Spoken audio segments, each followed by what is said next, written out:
ಎಲ್ಲರಿಗೂ ನನ್ನ ಚಾನಲ್ಗೆ ಸ್ವಾಗತ. ಇನ್ನೂ ಯಾರೆಲ್ಲ ಸಬ್ಸ್ಕ್ರೈಬ್ ಮಾಡಿಲ್ಲ ಸಬ್ಸ್ಕ್ರೈಬ್ ಮಾಡ್ಕೊಳ್ಳಿ. ಎಲ್ಲರೂ ಓದ್ತಾ ಇದ್ದೀರಾ ಮತ್ತು ಎಲ್ಲರೂ ಚೆನ್ನಾಗಿದ್ದೀರಾ ಅನ್ಕೋತಾ ಈ ವಿಡಿಯೋನ ಸ್ಟಾರ್ಟ್ ಮಾಡೋಣ. ಬನ್ನಿ, ಟೈಮ್ ವೇಸ್ಟ್ ಮಾಡದೆ ಏನು ಮಾಡೋಣಪ್ಪ ಅಂದರೆ ಈ ವಿಡಿಯೋದಲ್ಲಿ GPSTR TET HSTR ಪರೀಕ್ಷೆಗಳಿಗೆ ಸಮಾಜ ವಿಜ್ಞಾನವನ್ನು ಓದುವುದು ಹೇಗೆ ಮತ್ತು ಓದಿದ್ದನ್ನು ನೆನಪಿಟ್ಟುಕೊಳ್ಳುವುದು ಹೇಗೆ ಒಂದು 5 ಟಿಪ್ಸ್ ಮೂಲಕ ತಿಳ್ಕೊಳ್ಳೋಣ್ರಿ. ನಿಮ್ಮ ಟೈಮನ್ನು ವೇಸ್ಟ್ ಮಾಡದೆ ಸ್ಪೀಡಾಗಿ ಹೇಳ್ತಾ ಹೋಗ್ತೀನಿ. ನಾನು ಈ ವಿಡಿಯೋನ ಕೊನೆ ತನಕ ನೋಡೋದನ್ನು ಮರಿಬೇಡ್ರಿ, ಯಾಕಂದರೆ ಕೊನೆಯಲ್ಲಿ ನಾನು ಓದಿದ್ದನ್ನು ನೆನಪಿಟ್ಟುಕೊಳ್ಳುವ ಒಂದು ಸ್ವಲ್ಪ ಟಿಪ್ಸನ್ನು ಹೇಳ್ತಾ ಇದ್ದೀನಿ.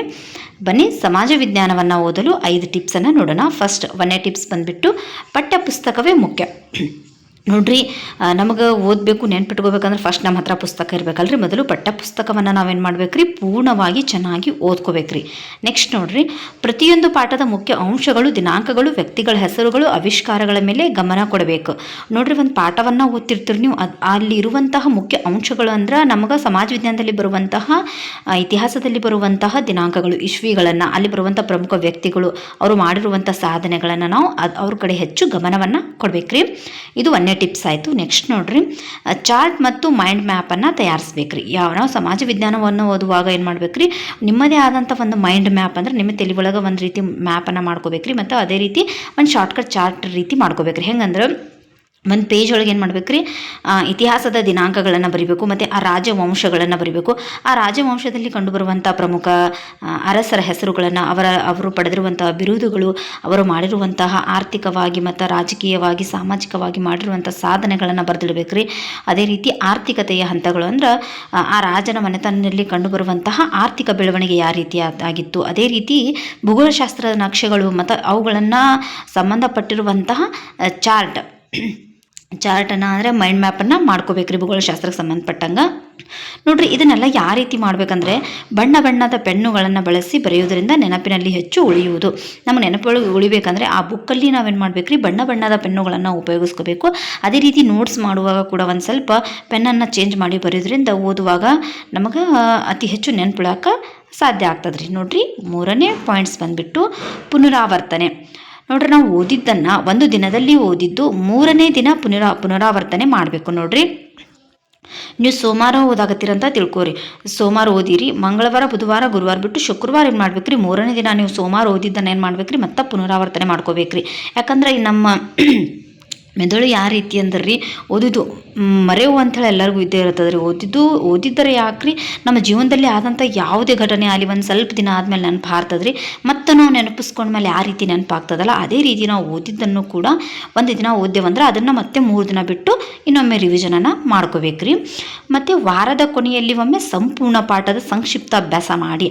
ನೋಡ್ರಿ, ಒಂದು ವಾರದೊಳಗೆ ಏನೇನು ಓದಿರ್ತಿರಲ್ಲ, ನೀವು ಏನು ಮಾಡ್ಬೇಕ್ರಿ, ಸಂಡೇ ಕೂತ್ಕೊಂಡು ಎಲ್ಲ ರಿವಿಷನ್, ನಾವು ಸೋಮವಾರಿಂದ ಹಿಡಿದು ಶನಿವಾರ ತನಕ ಏನೇನು ಓದಿವಿ ಅನ್ನೋದನ್ನು ಒಂದು ಸಲ ಸಂಕ್ಷಿಪ್ತ ಅಂದ್ರೆ ಪೂರ ಏನೇನು ಓದಿರಿ ಒಂದು ಪಾಯಿಂಟ್ ಬಿಡ್ಲಾರ ಎಲ್ಲ ರಿವಿಷನನ್ನು ಮಾಡ್ಕೋಬೇಕ್ರಿ. ನಂತರ ನಿರಂತರ ಪುನರಾವರ್ತನೆಯಿಂದ ನೆನಪಿನಲ್ಲಿ ಗಾಢವಾಗುತ್ತದೆ. ಅಂದ್ರೆ ನಿರಂತರ ಪುನರಾವರ್ತನೆ ನೋಡ್ರಿ, ವಾರ ಮಾಡೋದು ಮತ್ತು ಓದಿದ್ದನ್ನು 3 ದಿನ ಬಿಟ್ಟು ಮತ್ತೆ ಮಾಡೋದು, ಈ ರೀತಿ ಮಾಡೋದ್ರಿಂದ ನಮಗೆ ಎಕ್ಸಾಮ್ ಬರತನ ಯಾಕ್ರಿ ನಮ್ಮ ಜೀವನ ಪೂರ್ತಿ ಅಂದ್ರೆ ಒಂದು ಸ್ವಲ್ಪ ವರ್ಷಗಳ ಕಾಲ ಕೂಡ ನಮಗೆ ನೆನಪಿಡೋಕೆ ಸಾಧ್ಯ ಆಗ್ತದ್ರಿ.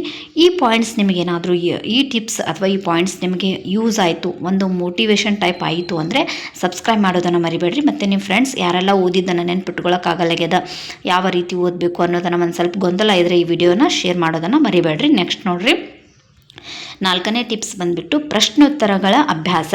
ಹಿಂದಿನ ಪರೀಕ್ಷೆ ನಡೆದಿರುವಂಥ ಪರೀಕ್ಷೆ GPSTR TET HSTR ಪ್ರಶ್ನೆ ಪತ್ರಿಕೆಗಳನ್ನು ನೋಡ್ಬೇಕಂದ್ರೆ ಆ ಪ್ರಶ್ನೆ ಪತ್ರಿಕೆನ ನೀವು ಇಟ್ಕೊಂಡು ಏನು ಮಾಡ್ಬೇಕ್ರಿ, ಪ್ರತಿಯೊಂದು ಪಾಠಕ್ಕೆ MCQ ತಯಾರಿಸಿ ಸ್ವತಃ ಏನು ಮಾಡ್ಬೇಕ್ರಿ, ಪರೀಕ್ಷೆಯನ್ನು ನಡೆಸ್ಕೋಬೇಕ್ರಿ.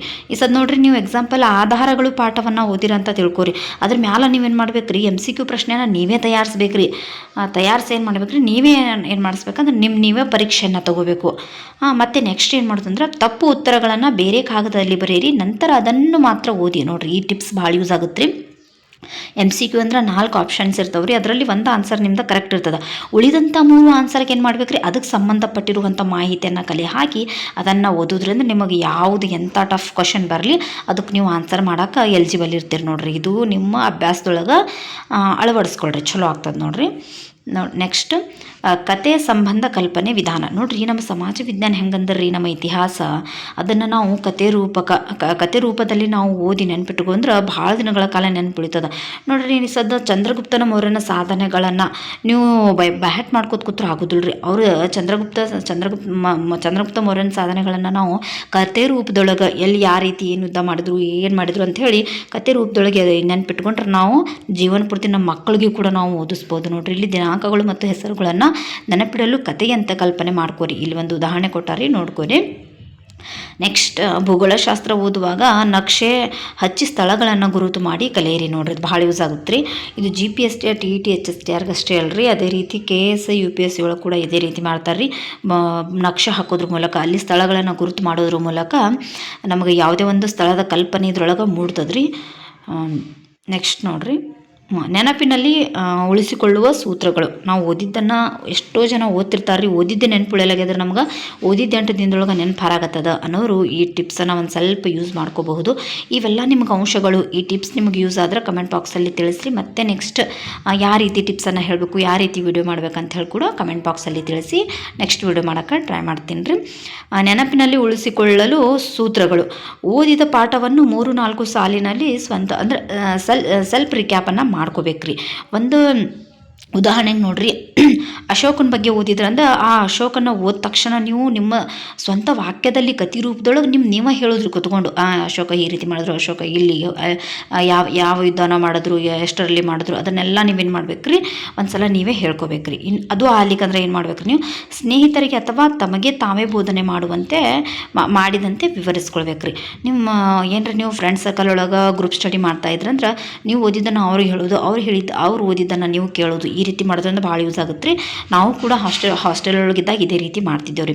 ನಾವು ಓದಿದ್ದನ್ನು ಫ್ರೆಂಡ್ಸ್ ಕೇಳ್ತಿದ್ದೆವು, ಫ್ರೆಂಡ್ಸ್ ಓದಿದ್ದು ನಮಗೆ ಹೇಳ್ತಿದ್ರು, ಮತ್ತು ಅದೇ ರೀತಿ ಡಿಸ್ಕಸ್ ಮಾಡ್ತಿದ್ದೆವು. ನಮಗೆ ಬರಲಾರ್ದು ಕ್ವಶನ್ ಅವ್ರಿಗೆ ಕೇಳ್ತಿದ್ದೆವು, ಅವ್ರು ಬರಲಾರ್ದು ನಮಗೆ ಕೇಳ್ತಿದ್ರು. ಈ ರೀತಿ ಮಾಡೋದ್ರಿಂದ ಭಾಳ ಯೂಸ್ ಆಗುತ್ತೆ ರೀ. ಮತ್ತು ನಾವು ಗ್ರೂಪ್ ಸ್ಟಡಿ ಮಾಡಲ್ರಿ, ನಾವು ಒಬ್ಬರೇ ಓದಾಗತ್ತೀವಿ, ನಾವು ಸೆಲ್ಫ್ ಸ್ಟಡಿ ಮಾಡಾಕತ್ತೀವಿ ಅನ್ನೋರು ಏನು ಮಾಡಿರಿ, ನೀವು ಕೂತ್ಕೊಂಡು ನೀವೇ ಒಂದು ಸಲ ಹೇಳ್ಕೊಳ್ಳೋದು, ಮತ್ತು ನೀವೇನು ತಪ್ಪು ಮಾಡಿರಿ ಅಂತ ಮತ್ತೆ ನೆಕ್ಸ್ಟ್ ಬುಕ್ ಒಳಗೆ ನೋಡಿ ಓದ್ಕೊಳ್ಳೋದು ಮಾಡಿರಿ, ಯೂಸ್ ಆಗುತ್ತೆ ರೀ.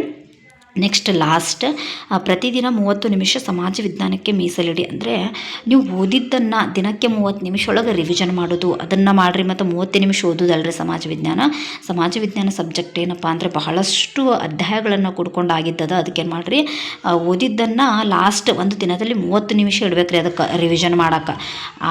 ಇಷ್ಟೆಲ್ಲ ಮಾಡಿದ್ರೆ ನೀವು ಯಾವುದೇ ಎಕ್ಸಾಮ್ ಆಗಲಿ, ಅದರಲ್ಲಿ ಇತಿಹಾಸಕ್ಕೆ ಸಂಬಂಧಪಟ್ಟಂಗಾಗಲಿ, ಭೂಗೋಳಶಾಸ್ತ್ರ, ವ್ಯವಹಾರ ಅಧ್ಯಯನ, ಯಾವುದೇ ಒಂದು ಇತಿಹಾಸ ಸಮಾಜ ವಿಜ್ಞಾನಕ್ಕೆ ಸಂಬಂಧಪಟ್ಟಂಗೆ ಪ್ರಶ್ನೆ ಬಂದ್ರೆ ಉತ್ತರ ಮಾಡೋಕ್ಕೆ ನೀವು ರೆಡಿ ಇರ್ತೀರಿ.